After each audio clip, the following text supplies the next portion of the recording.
नमस्कार, मैं संजय महरोलिया और आप देख रहे हैं आपका न्यूज में आज हमारे साथ मेहमान हैं नानजी भाई ठक्कर, जो हमेशा ही समाज के लिए योगदान देते आए हैं। तो वो अपने बिजी समय से कैसे समाज के हित के लिए अपना योगदान देते हैं, किस तरह से कार्य करते हैं, आज हम उनसे छोटी सी चर्चा करेंगे। नानजी भाई, आपका न्यूज में आपका स्वागत है। आपको भी हम स्वागत करता हूँ। दूसरी बात ऐसी है कि समाज कार्य जो है, अभी मेरी उम्र तो 80 हो गई है, उसके लिए मैं कोई बिजनेस करता नहीं हूँ। हमारे बच्चे धंधा काम करते हैं, वो कमाते हैं, और मैं तो वापरने का काम करता हूँ लास्ट में 50 बरस से। और भगवान की ऐसी कृपा है कि कभी टोटा नहीं पड़ा, क्योंकि ऐसा करने वाले को कभी ऐसा नहीं करना पड़ता है। और हमारी कोई जात पात नहीं है, क्योंकि सभी के अंदर भगवान देखता हूँ। कुत्ता बिलाड़ी में भगवान देखता हूँ, तो मनुष्य में तो है ही, उसमें दुमत नहीं। उसके लिए हम वर्षों से काम कर रहे हैं। और रोज हमारी ऑफिस में, अभी तो कोरोना चल रहा है, तो भी सवेरे 25-50 लोग आते हैं, और कोरोना नहीं है तो 100-200 लोग रोज आते हैं। तो कहाँ से आते हैं मुझे भी नहीं मालूम। वो कागज दिखाते और मैं विश्वास के साथ उसके साथ आप जो मानते हो उसको देता हूँ, क्योंकि जो भी आते हैं वो खुद के लिए नहीं आते, समाज के लिए आते हैं। कोई समाज का मंदिर है, समाज का मस्जिद है, फिर कोई क्रिश्चियन का मंदिर है, कोई भी, फिर कोई पशु दवाखाना है, कोई हॉस्पिटल है, कोई गौशाला है, कोई मंदिर मस्जिद, कोई भी ऐसी सामाजिक काम रहता है। और मैं उनको एक को नहीं, वो आते हैं उसको भी बोलता हूँ, भाई तुम दूसरे को भेजो, आप तो ले जाओ कोई बात नहीं, मगर दूसरे को भेजो, क्योंकि हम वापस नहीं उसको जाने देंगे। और साथ साथ में भगवान की ऐसी कृपा है कि हमारे पास 700 बेड की हॉस्पिटल भी है भगवान की, मगर निमित्त में बनता हूँ कि उसको कोई भी आवे, छोटा ऑपरेशन बड़ा ऑपरेशन, भले 5 लाख रुपया खर्चा हो जाए, तो भी उसके पास एक पैसा लिया नहीं जाता है। और साथ साथ में उसको दवा भी दिया जाती है फ्री ऑफ, और साथ एक प्योर खाना, मैं जो खाता हूँ हॉस्पिटल में वही खाना उनको खिलाता। ये सब सुविधा भगवान ने दी है। माँ बाप का आशीर्वाद, भगवान की कृपा से सब नाटक चल रहा है। अभी नाटक कैसा करना हो अपने ऊपर है, उसके लिए कंप्यूटर दिया है अपने को, एक कंप्यूटर का सदुपयोग करना कि दुरुपयोग, और लास्ट में आएगा तो काम वही जो अच्छे कर्म किया वही। और कर्म के सिवाय कोई चारा नहीं है आदमी को, क्योंकि मनुष्य जन्म मिला है, मनुष्य में से देवता हम बन सकते हैं। हमारे भारत के अंदर बड़े बड़े संत देवता बन गए, आज उनकी हम पूजा करते हैं। राम भी हमारे जैसे था, लक्ष्मण भी हमारे जैसे थे, और हनुमान जी हमारे जैसे थे, मगर आज उनका पूजा क्यों कर रहे हैं? कि उनका कर्मों से पूजा कर रहे हैं। तो कहने का मतलब मेरा ये है, समाज को मैं यही संदेश देता हूँ कि आप बच्चे को मिलकर मत दो, मगर शिक्षक सरस्वती दो। शिक्षण बड़ा भाई है, बड़ी बहन है, और सरस्वती बड़ी बहन है, और लक्ष्मी छोटी बहन है। सरस्वती का प्रभाव बढ़ेगा तो आपका परिवार में, आपका समाज में, और आपका देश में उसका प्रभाव बढ़ेगा। मगर आज की तारीख में मुझे दुख से कहना पड़ता है, मेरे पास तो लाखों बच्चे हैं, मगर शिक्षण की जरूरत है, उतनी शिक्षण नहीं है, क्योंकि छोटे लोग को शिक्षण मिलता नहीं है, और बड़े लोग को मिलता होगा तो भी वो पैसे से मिलता है, मगर सात्विक सहायता, नैतिकता, प्रामाणिकता से नहीं मिलता है। वो मिलता है, वो धंधा के लिए मिलता है, मगर सच्चे लोगों को जो जरूरत है उसको एक शिक्षण नहीं मिल रहा है। उसके लिए हम लोग 50 वर्ष विदेश से पीछे है। मैं विदेश में जाता हूँ तो मुझे ऐसा लगता है कि इधर ही रह जावे, इतना वातावरण पवित्र है, सात्विक है, जो भी मिले वो जय भगवान, गुड मॉर्निंग करते हैं। और इधर का वातावरण, उधर का वातावरण में हमको दुख लगता है उस टाइम में कि कितने आगे है और हम कितने पीछे है। उसका भी कारण हम लोग स्वार्थ किए है। जो फील्ड में है उसमें सब में स्वार्थ चल रहा है। 2-5% छोड़ के मैं तो समझता हूँ पॉलिटिक्स में तो इतना स्वार्थ चल रहा है कि उसका कोई हिसाब नहीं है। मगर एक दिन भगवान को जवाब देना पड़ेगा अपने को, क्योंकि हम रात को सोते हैं, भगवान रात को भी सोते नहीं है। वो समझ के अपने को काम करना है, मगर वो काम भारत में नहीं हो रहा है, उसके लिए हमारा भारत पीछे जा रहा है। लोग भले बोलता है कि आगे जा रहा है, मैं नहीं मानता हूँ। अभी 70 वर्ष में जो हम लोग ने मिलकर, जो सरकार ने मिलकर जमा की थी, वो मिलकर अभी आस्ते आस्ते बेच रहे हैं हम लोग। अरे भाई, बेचने का जरूरत क्या है? पिता बाप होता है, बाप मिलकर जमा करता है, क्यों? बच्चे के लिए। वो बच्चे बाद में उसका ऊपर और बढ़ा रहे, मगर ये बच्चे बेच रहे हैं, ये तो हमारी कम नसीबी में समझता हूँ, क्योंकि अच्छे अच्छे प्रोजेक्ट जो कमाई देते थे उसको भी बेच रहे हैं। और जहाँ भारत माता का नाम होना चाहिए वहाँ आज क्या नाम होता है? अदानी। रेलवे निकल गया तो उसके ऊपर अदानी का नाम। अरे क्या दुख की बात है, ये भारत माता की प्रॉपर्टी है, भारत माता की प्रॉपर्टी। आज एक एयरपोर्ट बनाने को जाओ अब्जों रुपया लगता है, और आज एयरपोर्ट के ऊपर अदानी का नाम, रिलायंस का नाम है। क्या लगाया तुमने? ऐसी बात नहीं करते हैं, भगवान सब देखता है। अभी हमारे अहमदाबाद में आप लोग देखा नहीं होगा, एक मोटेरा स्टेडियम है, 1 लाख लोग बैठ सकते हैं। वो वल्लभ भाई पटेल वो जमाने का बनाया, भी वो जमाने का सरकार ने, और आज भी वल्लभ भाई पटेल का नाम निकल के मोदी का नाम डाला ऐसा बोलते हैं। मैं तो ऐसा विजय रूपाणी जी को बोला कि मोदी का तो ऐसा करो, भारत का ही नाम मोदी का डाल दो। ये क्या लगाया तुम लोगों ने, भगवान माफ नहीं करेगा। आज बड़े मीडिया कुछ बोलती नहीं है, क्योंकि वो मीडिया सब मोदी मीडिया हो गई है। तो भगवान ये देख रहा है, सब ध्यान रखना। फिर से मैं आपको ये भी संदेश देता हूं कि समाज को सुखी करना है तो निर्घुष नहीं बनो। जब तक वसन रहेगा तब तक सुखी नहीं होगे। बीड़िया, सिगरेट, तंबाकू, दारू, ड्रग्स, ये सब इतना खतरनाक चीज है कि समाज कभी सुखी नहीं होगा। समाज के परिवार बहुत इसके पीछे दुखी है। उसके लिए मेरी विनती है कि शिक्षण बढ़ाओ और वसन छुड़ाओ, तो ही फायदा है। जय भगवान। नानजी भाई, जिस तरह से आपने उस स्टेडियम का जिक्र किया तो मुझे याद आया कि अभी कुछ दिनों से एक वीडियो वायरल हो रहा है जिसमें उस स्टेडियम का नाम मोदी तो दिया गया है, लेकिन जब वहां पर क्रिकेट का आयोजन किया जा रहा है वहां पर तिरंगे को अंदर नहीं जाने दिया गया। तो क्या लगता है, इस पर आप क्या कहना चाहेंगे? देखो, इसमें सब जगह पे मैं समझता हूँ राजकारण खेलते हैं। अभी त्रिरंगा जो तो हमारा भारत का है, उसको अंदर जाने के बाद जाओ क्या फर्क पड़ता है, क्योंकि वो तो भगवान का एक रूप है। भारत माता वो भगवान का एक रूप है। अभी भारत माता को कोई बोलेगा कि तुम भारत माता नहीं है, वो तुम थोड़ा बोल सकते हैं, वो अधिकार नहीं। मगर क्या सब पॉलिटिक्स चलता है उसके अंदर, सब जगह पे। जहाँ एक दो पार्टी रहती है, एक अच्छा करती है तो बुरा बोलती है, मगर अच्छा है तो अच्छा बोलने में कोई बाधा नहीं। मगर ये तो दुख की बात है ना कि जब वल्लभ भाई पटेल लोखंडी पुरुष, जिसने पूरे भारत के राजा लोग को एक सम करके और उसका नाम वो जमाने में डाला है, और आज तुमको निकालने का अधिकार क्या है? भगवान नहीं माफ करेगा, ध्यान रखना। नानजी भाई, मेरा कहने का मतलब ये था कि हमारे हिंदुस्तान में ही अगर तिरंगे को स्टेडियम के अंदर नहीं जाने दिया जा रहा है तो इस पर आपकी क्या प्रतिक्रिया है? क्योंकि एक वीडियो वायरल हो रहा था, उसमें क्लियर बोला जा रहा है कि हम स्टेडियम के अंदर जा रहे हैं और तिरंगे को अंदर नहीं लेके जाने दिया जा रहा है। तो तिरंगे को अंदर ना लेके जाने देना मतलब क्या? उसका मतलब है कि मेरा भाई, उनको पॉलिटिक्स खेलना है, क्योंकि तिरंगा का नाम अंदर जाएगा तो उनका उसको लगता है ना कि देखो ये तो सब जैसा मोदी का नाम दिया, ऐसे भी मोदी का नाम दिया। ऐसी वो लोग उल्टा सुल्टा बात करते हैं, कुछ नहीं है उसमें पॉलिटिक्स सिवाय नहीं। अभी देखो ना, दिल्ली के अंदर 26 जनवरी, अभी 26 जनवरी हमारा भारत का एक अंग होता है, 10 वर्ष को ये करना पड़ता है। अभी उधर लाल किले के ऊपर जो नाटक किया है, अभी वो तो अच्छी बात है, पकड़ा गया, किसने करवाया वो भी पकड़ा गया। नहीं तो बेचारे वो गरीब लोग, खेडूत लोग के, शेतकरी के लोग के ऊपर आक्षेप देते थे ये सब किसान परिषद ने किया है। किसान परिषद ऐसे लोग नहीं है, मैं खुद उधर जाके आया हूँ। वो तो खाना खिलाते लोगों को फोकट, वो तो उधर कोई बीड़ी, सिगरेट, तंबाकू, दारू कुछ नहीं है। इतना काम अच्छा कर रहा है, मगर वो सच्चाई से लड़ रहे हैं। और सच्चाई से लड़ने का अभी जमाना नहीं है। अभी सब जहाँ देखो वहाँ 2 नंबर की बात चल रही है, 1 नंबर से लड़ने वाले पीछे जाते हैं। मगर इसमें किसान लोगों को आज नहीं तो कल यश मिलेगा, क्योंकि किसान की बात क्या है कि जो कायदा तुम लाते हैं वो कायदा हमको चाहिए नहीं तो फिर क्यों हमारे ऊपर डालते हैं? मगर इस बल जब उसे क्यों देते हैं कि उसका कुछ निजी स्वार्थ है उसके अंदर। मगर वो भी खुला पड़ जाएगा, और अभी ज्यादा टाइम नहीं है।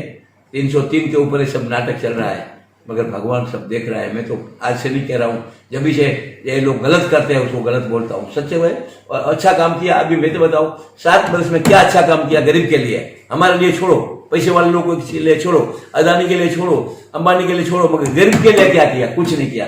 400 रुपये का गैस, 800 रुपया, 750 रुपया, विचार करो। 400 रुपया का 750 गैस, और गैस तो गरीब को भी लगता है और मजदूर को भी लगता है।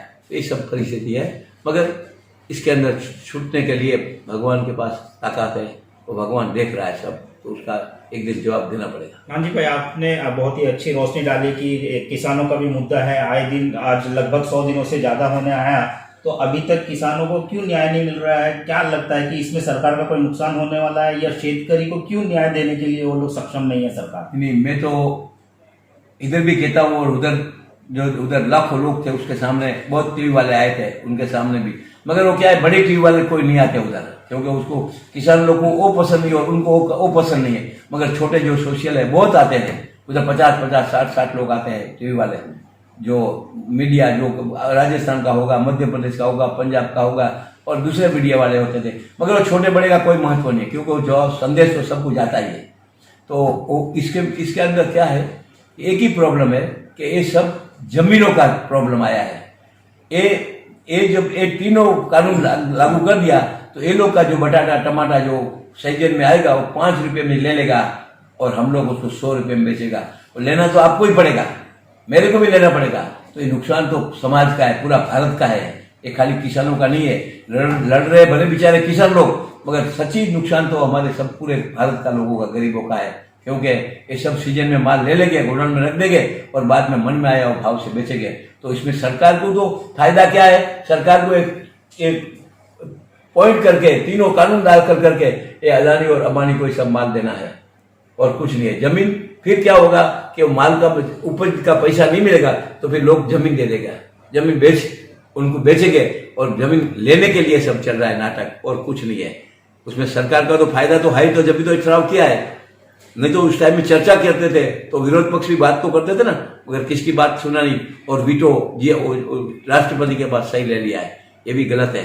इसके पहले भी ऐसा हुआ था कि हमारे भारत में ये लोग नहीं रहना चाहिए, उसके लिए भी वीटो वापस किया और फटाफट पास कर लिया लोकसभा के अंदर। ये भी गलत है, मगर ये लास्ट में ये भी बदलना पड़ेगा उनको, आज नहीं तो कल। कश्मीर में क्या हुआ, अभी 370 डाला, बराबर है। कौन जमीन लेने गया? हमारा भारत का भाई। मेरे को जाना है कश्मीर में जमीन लेना है, आने को नहीं देते, अंदर ले नहीं सकते। तो कानून करके कुछ नहीं मिलता है। कानून करके हमारी महिलाओं को क्या, कश्मीर की महिलाओं को, हमारी मुस्लिम बहनों को क्या लाभ मिला है? कुछ नहीं मिला है। अरे मैं तो इतना बोलता हूं कि वो मुस्लिम महिला तो छोड़ो, वो तो है, वो हमारी वो भी माँ है, मगर हमारी भारत की हिंदू की महिला आज कोर्टों में 10-10, 15-15 वर्ष से चक्कर मार रही है। उसका करो ना कुछ, उसका तो कुछ करते नहीं। और तुम मुस्लिम के ऊपर प्रेम क्यों करने गया? क्योंकि वोट के लिए सब नाटक चल रहा है। उसके लिए फिर मैं कहता हूं कि भगवान सब देख रहा है, उसको एक दिन जवाब देना पड़ेगा। और जवाब देने के टाइम पानी नहीं आएगा, लोही आएगा, मैं खातरे से कह सकता हूं। 303 है, वो 303 को इसका जवाब देना पड़ेगा, एक को नहीं, सबको तकलीफ इसकी भोगना पड़ेगा। क्योंकि सच को सच नहीं करते तो भीष्म पिता जैसी हमारी हालत हो जाएगी। भीष्म पिता द्रौपदी का चीर हरण हो रहा था और उधर बैठा था, कुछ आवाज नहीं किया, तो उसका ऐसा ये भी ऐसा ही है। भीष्म पिता जैसे हमारा लोकसभा चल रही है, मगर भगवान सब देख रहा है। नानजी भाई, किसानों के मुद्दे पर मैं एक और आपसे सवाल करना चाहूंगा कि अगर एमएसपी लागू नहीं करते हैं तो इसमें सरकार का क्या नुकसान है? अगर तीनों कानून रद्द कर दिए जाते हैं, जिस तरह से सरकार अड़ी हुई है कि एमएसपी के तीनों कानून सभी लागू होने चाहिए, तो अगर लागू नहीं किए जाते हैं, उनको खत्म कर दिया जाता है, तो इसमें सरकार का क्या नुकसान है? सरकार का कुछ नुकसान नहीं है, मगर जो निजी लोग, इनको सब निजी लोगों को देना है और व्यापार, ये सबको निजी लोगों को देना है। तो निजी लोगों को ये पसंद नहीं है, क्योंकि एमएसपी का जो भाव है, आज देखो ना हमारे बिहार में 800-1000 रुपये का भाव है और माल मिलता है, बेचा जाए 600 रुपये में। ऐसे सब जगह पे ही है, तो उसका भाव परवड़ने वाला नहीं है। जमात समझो वो पास कर दिया तो खरीद तो अच्छी बात है, मगर वो पास नहीं होने वाला, क्योंकि वो भाव से लेना पड़ेगा। मगर उनको तो लेना नहीं है, उनको तो तुम्हारा मजबूरी का लाभ लेना है। तो उसके लिए सरकार की मंजूर नहीं, सरकार के में सब 303 लोगों की मंजूर नहीं है, ऐसा नहीं है, मगर 2-4 लोगों को मंजूर नहीं है। क्यों नहीं मंजूर नहीं है? कि उसमें उनको जो निजी लोगों को शब्द दिया है, जो भी आश्वासन दिया है, वो आश्वासन पालन कैसा होगा? उसके लिए स्वार्थ की बाजी सब चल रही है, और इस स्वार्थ की बाजी पब्लिक के नहीं चल रही है, इस समाज की चल रही है, 2-4 लोगों के लिए चल रही है। उसके लिए परिस्थिति आ गई, उसके लिए वो भी कानून दाखिल नहीं होगा, 3 कानून भी नहीं होगा दाखिल। और खेडूत को जो न्याय पहले ही बताया था 7 वर्ष के पहले, हम 2 डबल पैसे देंगे, वो तो कुछ दिया ही नहीं आज तक, और खेडूत का शर्ट हो रहा है। जो हमारे उद्योगपति का करोड़ों नहीं अब्जों रुपये जमा जो माफी कर दिया, ब्याज तो छोड़ो, मुद्दल माफी कर दिया 50-50 हजार करोड़, और हमारे गरीब का 5 लाख करोड़ जो खेडूत का है उसको भी देने को तैयार नहीं है। तो समझने का कि ये सब जान पूछ के चल रहा है, मगर ज्यादा दिन ऐसा नहीं चलता है। गलत हो गलत है, सच हो सच है। ये जो एमएसपी का जो हो रहा है अभी कुछ महीनों से चालू हुआ, लेकिन इसके पहले से ऑलरेडी 2-2 साल पहले से अडानी अंबानी के जो अनाज संग्रहालय हैं वो कैसे बनाए जा रहे थे, ये कुछ समझ के बाहर है। कुछ वीडियोज में शो किया जा रहा है कि 2 साल पहले से गोडाउन तैयार कर लिए गए थे। मैं तो यही कहता हूँ कि प्लानिंग पहले से चल रहा है, अभी का नहीं है। नहीं तो 2 वर्ष के पहले गोडाउन 1-1 लाख 2-2 लाख फुट का कैसा बन गया? क्योंकि पहले से इसका प्लानिंग था, और अडानी और अंबानी ने मोदी को समझा के कि तुम ऐसा कानून पास करो तो हम इधर से जमीन भी ले लेता हूँ और गोडाउन भी लेता हूँ। अभी गोडाउन बनाया तो जमीन लेना ही पड़ेगा, तो ये जमीन भी ले लिया और गोडाउन भी बन गया। वो पहले से प्लानिंग है, अभी कोई अर्जेंट 2-4 महीने प्लान नहीं है, 2-3 वर्ष से सब चल रहा है नाटक। और अडानी अंबानी, मैं तो समझता हूँ अडानी अंबानी गरीबों का हाई ले रहा है। क्या करने का पैसा कुछ साथ में तो आने वाला नहीं है। आएंगे तो हमारे कर्म आएंगे, उनके आशीर्वाद मिलेंगे, उनको वो सुखी रहेंगे। खेडूत लोग तो अपना फायदा है, क्योंकि वो खेडूत में क्या छोटी बात नहीं है, अन्नदाता है हमारे, और अन्नदाता दुखी रहेंगे तो हमारा देश भी कहाँ सुखी रहने वाला है। तो ये समझना चाहिए। मगर जो पैसे के पीछे पागल बन के उसको कमरा होता है, उसको पीला दिखता है, पैसा दिखता है और कुछ दिखता नहीं। मगर एक दिन जवाब तो देना ही पड़ेगा, उनको भी, उद्योगपतियों को भी देना पड़ेगा, मुझे भी देना पड़ेगा और मोदी जी को भी देना पड़ेगा और अमित शाह को भी देना पड़ेगा। इसकी खास नोंद लेने की जरूरत है, मगर नहीं लेंगे नोंद, क्योंकि अभी हाथी के माँ भी चल रहे हैं और समझते हमको पूछने वाला कौन है भारत के अंदर, और सच्ची पूछने वाला कोई नहीं है। मगर भगवान जब पूछतेगा जब जवाब देना भारी पड़ेगा, वो खातिर मैं कह सकता हूँ। जिस तरह से मतलब ये सामने आ रहा है कि अडानी अंबानी ने सालों पहले ही गोडाउन बनाने चालू कर दिए, मतलब सरकार के साथ पहले से ही साठगांठ किया, आपका ये कहना है। राइट, 100%। इसका मतलब अगर एमएसपी अभी लागू नहीं होता है तो मजबूर हो गई है सरकार कि भाई एमएसपी कानून रद्द नहीं कर सकती। इसका मतलब कहीं ना कहीं ये उद्योगपतियों के हाथ की कठपुतली है अभी सरकार। तो मैं तो पहले ही बताया, ये सब प्लानिंग से हो रहा है। खेडूत को न्याय सरकार नहीं दे सकती है। अभी सरकार ने बताया हम 1.5 वर्ष के लिए कानून भी अमल नहीं करेंगे। अरे अमल नहीं करने का मतलब क्या होता है? अरे कानून ही नहीं मांगता हमको, हमारे किसान भाइयों को कानून ही नहीं मिलता है, तो वो कानून नहीं मांगता है तो तुम लोग क्यों पीछे हमारे पीछे पड़े हैं? आज 3-3 महीने से खाने, अभी मैं तो समझता हूँ मर्द के बच्चे खेडूत हमारे किसान लोग ऐसे बैठे हुए उधर रात दिन और ठंडी में गर्मी में, और कोई हमारा बड़ा प्रधान हर्फ नहीं करता है, बोलता नहीं। मन की बात तो सब बोलते हैं, मगर एक मन की बात की हमारे किसान के लिए न्याय की बात कुछ नहीं बोलते हैं। और उसको तोमर को जमा कर देता है, जाओ तोमर मीटिंग करो। तोमर के पास कोई हक भी नहीं है बोलने का, वो तोमर को कुछ बोलने का अधिकार नहीं है। वो तोमर खाली प्रधान है, मगर जब तक मोदी नहीं बोलेगा तब तक इसको कोई अधिकार नहीं है, उसके लिए कुछ होने वाला नहीं है। मगर ये हमारे ये जो काम शेतकरी लोग हैं 100% मुझे विश्वास है कि वो न्याय लेगा, और न्याय लेने बगैर उनको छोड़ेगा नहीं। नानजी भाई ने वैसे किसानों के ऊपर बेबाकी से अपनी बात रखी, लेकिन इसके साथ ही हम फिर से आते हैं वापस उनके उस सामाजिक कार्यों पर जिसे वो निरंतर करते आ रहे हैं। नानजी भाई, अभी लॉकडाउन हुआ था कोरोना काल में, उस समय आपने लोगों की बहुत ही सुनने आ रहा था कि बहुत ही तन्मय के साथ में सेवा भाव किया, तो वो आपने किस तरह से किया? भगवान की ऐसी कृपा देखो कि मैं 22 दिन से लॉकडाउन हुआ, उस टाइम में मैंने अपील किया था मोबाइल, हमारे जो हमारे इधर टीवी भी है और मोबाइल भी, तो मैं अपील किया था कि जो भाई एक मौका मिला है, जो भी हमारे आजू बाजू में छोटे लोग हैं जिसको जरूरत है खाने की, उसको खाना खिलाओ, पैसा मत दो। मगर किसने लाभ लिया कि नहीं भगवान जाने, मगर मैंने संकल्प किया और 100 भगवान की कृपा से जहाँ से फोन आता था उधर तुम सेंटर खोलो, फिर वो पत्रकार होगा तो भी चलेगा, सामाजिक कार्यकर होगा तो भी चलेगा, सेंटर खोलो, तुमको मैं दाल चावल और तेल उधर पहुंचा देता हूँ, उधर दुकान से ले देता हूँ। ऐसे हमने भगवान की कृपा से 131 सेंटर खोला, नागपुर जिला में 15 खोला, गुजरात में 25 खोला, और हमारे इधर वसई, ये हमारे सतारा, ये सब जगह पे अच्छी तरफ से रोज 1000, 2000, 3000 एक सेंटर में खाना खाते थे। खाना पका के हम देते थे और वो लेके जाते, खाना खाते थे उधर लाइन में। तो इसमें बहुत लाखों लोगों को खाना देने का रोज चांस मिला। अभी जो हमारे यूपी के भाई और बिहार के भाई जा रहे थे, उनके लिए कल्याण में बड़ा सेंटर बड़ा रखा, रोड पे, हाईवे पे, नागपुर में भी हाईवे पे रखा था। जो भी गाड़ियां जावे, जो भी जावे, वो सबको खाना खिलाते थे, पानी पिलाते थे और उधर से चले जाते। तो ये मौका हमको एनकेटी थाना वाला चैरिटेबल ट्रस्ट, हमारे ईश्वर की कृपा से, हमारे वडीलों का आशीर्वाद से, हमारे जो बच्चे हैं परेश भाई, जीतू भाई, वो रात दिन इधर गोडाउन में बैठते थे। हमारे इधर सभागृह, उसके अंदर इतना माल भरा पड़ा था कि जो आवे उसको देते थे, क्योंकि ये माल अपना नहीं था, भगवान का माल था, मगर निमित्त अपने को भगवान ने बनाया था। उसके लिए गुजरात में जहाँ वीरपुर, आप जानते होंगे वीरपुर कैसा है कि 21 वर्ष से उधर भोजन चल रहा है 2-3 हजार लोगों का, मगर 1 रुपया लिया जाता नहीं है। गुजरात के अंदर वीरपुर ऐसा है, जलाराम बापा का धाम है, 1 रुपया, मगर सरकार के नियम से वो भी बंद हुआ था। तो उधर से बहुत लोग आजू बाजू में खाने के लिए आते थे, मगर शाम को और सवेरे वापिस जाते थे। उधर के लोगों ने, पुजारी ने हमको फोन किया, महेश भाई ने, कि आप बाबा इधर वीरपुर में अपना धाम बंद है, तो आप खाने का कोई व्यवस्था करो। तो इधर से हमने 2 सेंटर उधर खुलाया और रोज 2-3 हजार 4 हजार लोग खाना खाते थे। ये खाना मैं तो समझता हूँ अन्नदान जैसा कोई दान नहीं है। शिक्षण दान और अन्नदान, ये दोनों हमारे नसीब में है और हम कर सकते हैं। क्यों कर सकते हैं? भगवान की कृपा से। जैसे हम बताए ना, कुत्ता बिलाड़ी के हॉस्पिटल देखने जैसे एक दफा आप आ जाना तो आपको मालूम पड़े क्या काम चल रहा है। वो करता है ईश्वर, 25-30 तो स्टाफ है, मगर निमित्त हम बन जाता है। तो इसमें भी भगवान देखता है। तो खास ध्यान रखो, जिसको भी अपन उपयोगी आवे उसको, हमारे पास आप लोग किसको भी भेजो, मंदिर वाला, मस्जिद वाला, स्कूल वाला, ऑपरेशन वाला, कोई वापिस मिल जाएगा, उसके मैं खाते देता हूँ। वो सब नियम में बैठते हैं, नियम में नहीं बैठे तो भी हम समझा दूंगा कैसा नियम में बैठाने का। मगर भगवान की कृपा से दवा भी देता हूँ और खाना भी देता हूँ, मगर मेरा कुछ नहीं देता हूँ, भगवान का देता हूँ। मेरा कुछ नहीं है, क्योंकि मैं कुछ लाया नहीं था देश में से, गुजरात से। इधर ही भगवान ने दिया है और इधर सबको देता हूँ। उसमें कोई जात नहीं मेरी। मस्जिद भी मेरी खुद की है, जय भगवान मस्जिद ऐसा लिखा है। खटा आप जाएंगे सतारा में तो खटाऊ में मस्जिद है, जय भगवान मस्जिद। उसे एक नहीं है, बहुत जगह पे है। मगर मैं बताया ना आपको, कोई भी आवे मेरे पास, मेरे कोई जात बात नहीं है, क्योंकि जो अपने वो कोई आया उसको खाली हाथ से नहीं जाना चाहिए, उतना हम ध्यान रखता हूँ। फिर से आपको भी धन्यवाद देता हूँ। आपने हमको इंटरनेशनल जो कार्यक्रम, प्रेस इंटरनेशनल का कार्यक्रम है, आपने याद किया था आपका न्यूज़ में, और इधर भी आप आए, मेरे कार्यालय में आए। मैं तो समझता हूँ, मेरा भाग्य समझता हूँ, क्योंकि कोई न कोई इसका संदेश सुनेंगे और इधर मेरे पास एक आ गया तो भी मैं समझता हूँ मेरी लॉटरी लग गई।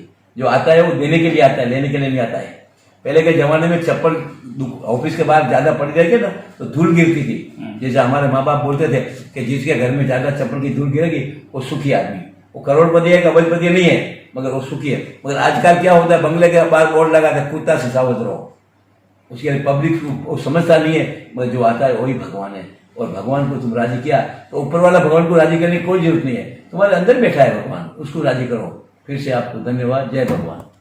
मुस्लिम नहीं देखता हूं और ना ही किसी जात पात से देखता हूं। अगर कोई मंदिर, मस्जिद या किसी भी तरह की हारी बीमारी को लेकर लोग मेरे पास मदद मांगने के लिए आते हैं तो मैं निरंतर ही उनकी मदद करने के लिए हमेशा खड़ा रहता हूं। तो मैं संजय मेहरोलिया, कैमरामैन तबरेज खान के साथ, आपका न्यूज, ठाणे।